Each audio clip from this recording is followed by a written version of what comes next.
أعوذ بالله من الشيطان الرجيم بسم الله الرحمن الرحيم إنا نحن نزلنا الذكر وإنا له لحافظون صدق الله العظيم. بزرگوں، دوستوں، یہ مجلس اللہ کے یہاں ایک بہت بڑی مقبولیت کی مجلس ہے، کیونکہ نبی کریم صلی اللہ علیہ وسلم نے ارشاد فرمایا کہ جس مجلس کے اندر قرآن کریم پڑھا جاتا ہے یا سنا جاتا ہے اور پھر وہ مکمل ہو جائے، پورا ہو جائے، پھر اس کے بعد میں اگر دعا کی جاتی ہے تو اللہ کے یہاں وہ دعا مقبول ہوتی ہے.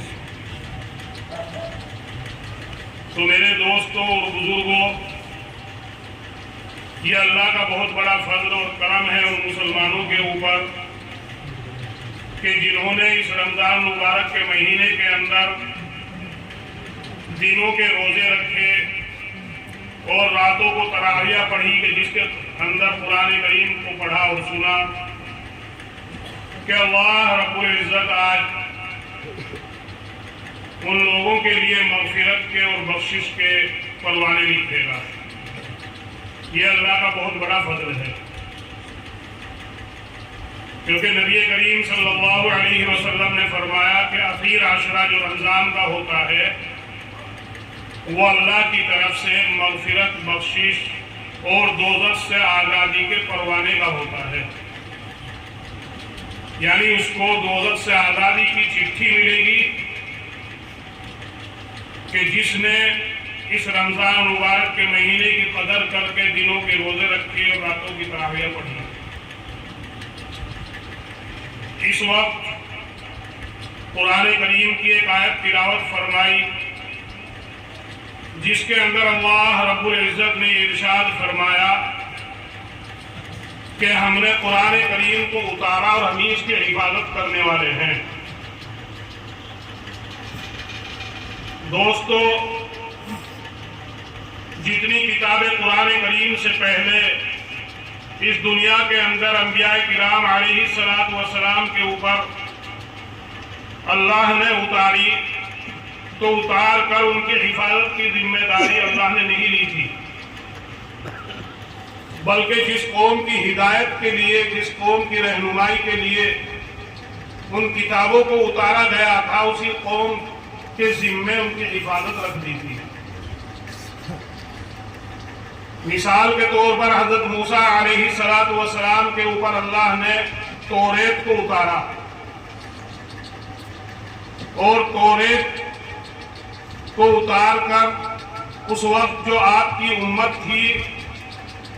اس کی حفاظت انہی کے ذمہ رکھی. حضرت عیسیٰ علیہ السلام کے اوپر انجیل کو اتارا، اس کی حفاظت ان کے اوپر رکھی جو اس وقت حضرت عیسیٰ علیہ السلام کے ماننے والے ان کے امتی تھے. حضرت داؤد علیہ السلام کے اوپر زبور کو اتارا، ان کی ذمہ داری اس قوم کے اوپر رکھ دی کہ جن کی ہدایت رہنمائی کے لیے وہ کتاب اتاری گئی. لیکن یہ اللہ کا کتنا بڑا فضل اور کرم ہے کہ نبی کریم صلی اللہ علیہ وسلم کے اوپر اس قرآن کریم کو کہ جو آج ہم نے مکمل فرمایا اس کو اتار کر اس کی حفاظت کی ذمہ داری ہمارے اور آپ کے اوپر نہیں رکھی، بلکہ اس کی حفاظت کی ذمہ داری اللہ نے خود لی ہے. اسی لیے آج اگر وہ توریت آپ تلاش کرنا چاہیں دنیا کے اندر جو حضرت موسیٰ علیہ السلام کے اوپر اتری تھی تو وہ توریت کتاب اس شکل میں، اس صورت میں